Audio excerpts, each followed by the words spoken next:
Hello all, welcome to Kamala signature. ఈరోజు నేను day 4 బ్యాంఫ్లో మేము చూసిన వీడియోస్ అప్లోడ్ చేశానండి.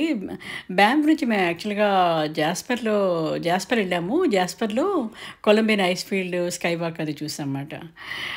బ్యాంఫ్ నుంచి డ్రైవ్ చేసుకుంటూ ఒక 2.5 hours వెళ్తే ఈ స్పాట్కి వస్తామండి.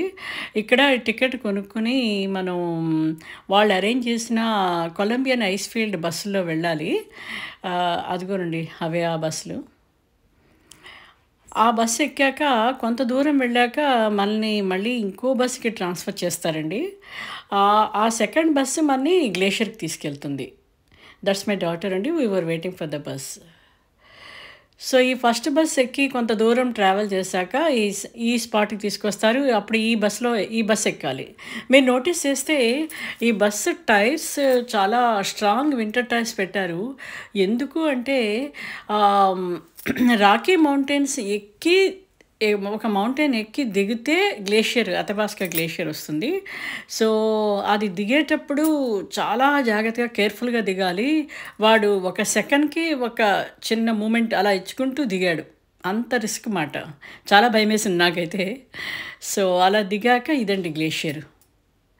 చాలా బ్యూటిఫుల్గా ఉంది కదా. అదిగో చిన్న కెనాల్ లాగా వాటరు అక్కడ ప్రవహిస్తోంది. చిన్న స్మాల్ కెనాల్ అన్నమాట. దాంట్లో అందరూ నీళ్లు పట్టుకుంటున్నారు. ఇది చాలా ప్యూరెస్ట్ వాటరు అని అంటున్నారు, ఆ గ్లేషియర్లోంచి వచ్చింది కాబట్టి. బట్ మన నాన్వేషణ గారైతే ఇది అమృతం, కెనడాలో అమృతం తాగేశాను అన్నారు. బట్ ఇది అమృతమేం కాదండి. రాకీ సెడిమెంట్స్ ఉంటాయి, జాగ్రత్తగా ఉండాలని చెప్తున్నారు వాళ్ళు, ఆ వాటర్ని ఎక్కువ తాగొద్దని. సో ఇదండి గ్లేషియర్. చాలా అందంగా ఉంది. కానీ మనం టొరంటోలో కూడా మనం ఎప్పుడు వింటర్లో చాలా స్నో బెల్ట్స్ చూస్తూనే ఉంటాము. కానీ దీనికి డిఫరెన్స్ ఏంటంటే చుట్టూ రాకీ మౌంటైన్స్ తోటి చాలా బ్యూటిఫుల్గా ఉంది. ఏదో హిమాలయాస్లోకి మానస్ సరోవర్ వెళ్ళిన ఫీలింగ్ వచ్చింది నాకైతే. అంటే ఇప్పుడు ఒక చెయ్యి ఇలాగా పెడితే ఆ వేళ్ళు ఏంటంటే రాకీ మౌంటైన్స్, మధ్యలో ఈ గ్లేషియర్. ఆ బ్యూటీని చూడాలండి. చాలా అందంగా ఉంది. ఇక్కడ టూరిస్టులు పడిపోకుండా కొంత పార్ట్ వాళ్ళు ఐస్ని బ్రేక్ చేసి పెట్టుంచారు. సో రఫ్గానే ఉంది. సో స్నో షూస్ లేకుండానే మేము నడవగలిగాం దాని మీద. తర్వాత వాళ్ళు అదే బస్సులో స్కై వాక్ తీసుకెళ్ళారండి. ఇది స్కై వాక్ యాక్చువల్గా నేనైతే పెద్ద ఇంప్రెస్ అవ్వలేదు. ఎందుకు అంటే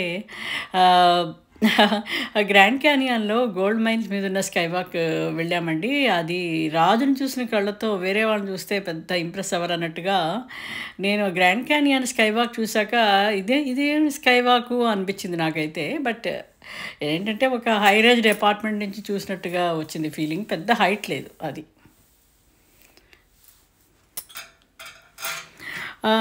కానీ చుట్టూ రాకీ మౌంటైన్స్ ఉన్నాయి కాబట్టి ఇట్స్ ఓకే.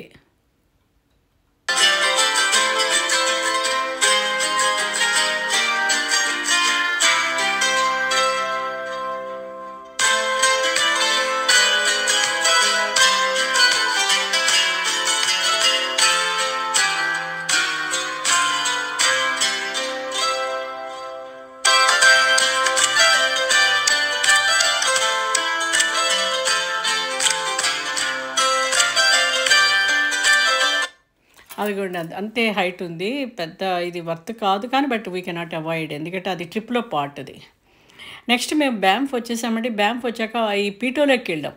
ఈ స్పాట్ మటుకు మీరు మిస్ అవ్వద్దండి. చూసారా, హెడ్ పార్ట్ చూస్తే ఒక వుల్ఫ్ హెడ్ లాగా ఉంది. అందుకే దీన్ని వుల్ఫ్ హెడ్ లేక్ అంటారట. సో ఇది నేను చెప్పాను కదా ఇదివరకు. ఇప్పుడు గ్లేషియర్లో కరిగిన నీళ్లు ఈ లేక్స్లోకి వచ్చినప్పుడు గ్లేషియర్లో ఉండే రాకీ సెడిమెంట్స్ ఉంటాయి, రాకీ పార్టికల్స్ ఉంటాయి. వాటి మీద సన్లైట్ పడినప్పుడు స్పెక్ట్రమ్లో గ్రీన్ అండ్ బ్లూయే రిఫ్లెక్ట్ అవుతుంది అని. కొన్ని స్పాట్స్లో అంటే ఈ పీటో లేక్ స్పాట్లో ఓన్లీ బ్లూ కలరే రిఫ్లెక్ట్ అవుతుంది ఎప్పుడు కూడా ఆ సన్లైట్ యాంగిల్కి. సో ఇక్కడ పీటో లేక్ ఎప్పుడు డార్క్ ఇలాగా మంచి కాపర్ సల్ఫేట్ బ్లూలో ఉండి చుట్టూ రాకీ మౌంటైన్స్, పక్కన గ్లేషియర్ వైట్గా, అసలు ఆ సీనిక్ బ్యూటీ చూస్తే అసలు చాలా ఇంప్రెస్ అవుతారు. ఈ స్పాట్ మటుకు మిస్ అవ్వద్దు. ఇది యాక్చువల్గా ఇది హైకింగ్ స్పాట్ అండి. అప్పర్ మౌంటైన్ వ్యూ అని. మాకు పెద్ద హైట్ ఉండదు అని చెప్పారు. మేము గబుక్కుని మామూలుగా వెళ్ళిపోయాం, కానీ దిగేటప్పుడు కొంచెం కష్టమైంది. ఒకళ్ళైతే జారి పడ్డారు కూడా.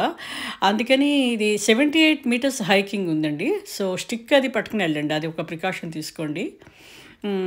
ప్రాపర్ షూస్ను. మీరు బ్యాంఫ్లో వెళ్ళేటప్పుడు చాలా సీనిక్ బ్యూటీ కనిపిస్తూనే ఉంటాయి, సీనిక్ ప్లేసెస్. ఇది వన్ ఆఫ్ దెమ్. ఇది బౌ రివర్ కొంచెం ఫ్రీజ్ అయింది. సరే ఫ్రీజ్ అయింది కదా అని దాని మీద ఎక్కి రీల్స్ చేయడం లాంటివి చేయకండి. కాలిఫోర్నియాలో చాలామంది మునిగిపోయి పెద్ద పోలీస్ కేసు అయింది. ఇది ఇంకో స్పాట్ అండి. ఇది క్యాన్మోర్ ఇంజన్ బ్రిడ్జ్ అని చాలా అందంగా ఉందండి. అసలు బ్లాక్ కలర్ అంటే చార్కోల్ తోటి బ్రిడ్జ్ చేస్తే ఎలా ఉంటుందో అలా ఉంది. దానికి అటుపక్కన కోల్ మైన్ ఉందిట. ఆ కోల్ మైన్ 18th సెంచరీలో ఆ మైన్ నుంచి ఈ బ్రిడ్జ్ మీద తీసుకొచ్చేవారట. సో దీన్ని కోల్ బ్రిడ్జ్ అని కూడా అంటారు. దీన్ని 18th సెంచరీలో వుడ్తో ఉంటే 19th సెంచరీలో ఐరన్ తోటి చాలా స్ట్రాంగ్గా కట్టారు రీప్లేస్ చేసి. బట్ బ్యూటిఫుల్గా ఒక బ్లాక్ బ్రిడ్జ్, చుట్టూ రాకీ మౌంటైన్స్, గ్రీనరీ, కింద బౌ రివర్ గ్రీన్ కలర్లో ప్రవహిస్తూ అసలు నేచర్ లవర్స్ అయితే ఈ స్పాట్ని వదలలేరండి. అందుకే ఇక్కడ హాలీవుడ్ వాడు గోస్ట్ కీపర్ అని ఒక మూవీ తీసాట, చాలా సక్సెస్ అయ్యాటని ఆల్రెడీ చెప్పాను కదా. Banff is for romantic and ghost మూవీస్కి ఐడియల్ స్పాట్ అని. ఇది British Columbia and Alberta border అండి. ఆ పిల్లర్ దాటితే మనం బ్రిటిష్ కొలంబియాలోకి వెళ్ళిపోయినట్టు. ఇటుపక్క అల్బర్టా అన్నమాట. ఈ అల్బర్టాలో ఉన్న గ్లేషియర్స్లో కరిగిన నీళ్ళేమో అట్లాంటిక్ ఓషన్కి వెళ్తే, బ్రిటిష్ కొలంబియాలో గ్లేషియర్స్లో కరిగిన నీళ్ళు పసిఫిక్ ఓషన్కి వెళ్తాయట.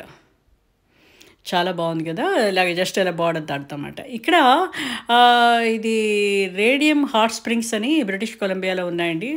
అదిగో మన గ్రీక్ వీరుడు స్నానానికి వెళ్తున్నారు ఆ హాట్ స్ప్రింగ్స్లోకి. యాక్చువల్గా ఎర్త్లోంచి వేడివేడి నీళ్ళు అలా వస్తూనే ఉంటాయి. ఆ నీళ్ళు, ఆ హాట్ వాటర్ని వాళ్ళు డైవర్ట్ చేసి స్విమ్మింగ్ పూల్లోకి పంపారు. సో ఈ పూల్స్ చాలా బ్యూటిఫుల్గా ఉన్నాయి. అంటే వామ్ వాటర్ డైరెక్ట్ స్విమ్మింగ్ పూల్లోకి వచ్చేస్తూ ఉంటుంది. సో ఫ్రెష్ హాట్ వాటర్లో, ఎర్త్ నుంచి వచ్చిన హాట్ వాటర్లో వాళ్ళు స్విమ్ చేస్తున్నారు. ఈ స్పాట్ కూడా చాలా బాగుందండి. చూసారా, అది స్విమ్మింగ్ పూల్. దానికి పట్టుపక్కన ఒక చిన్న కెనాల్ లాగా కనిపిస్తుంది. అది ఎర్త్ నుంచి డైరెక్ట్గా హాట్ వాటర్ వస్తుంది. సో అదండి నా డే 4 బ్యాంఫ్ అండ్ జాస్పర్ ట్రిప్.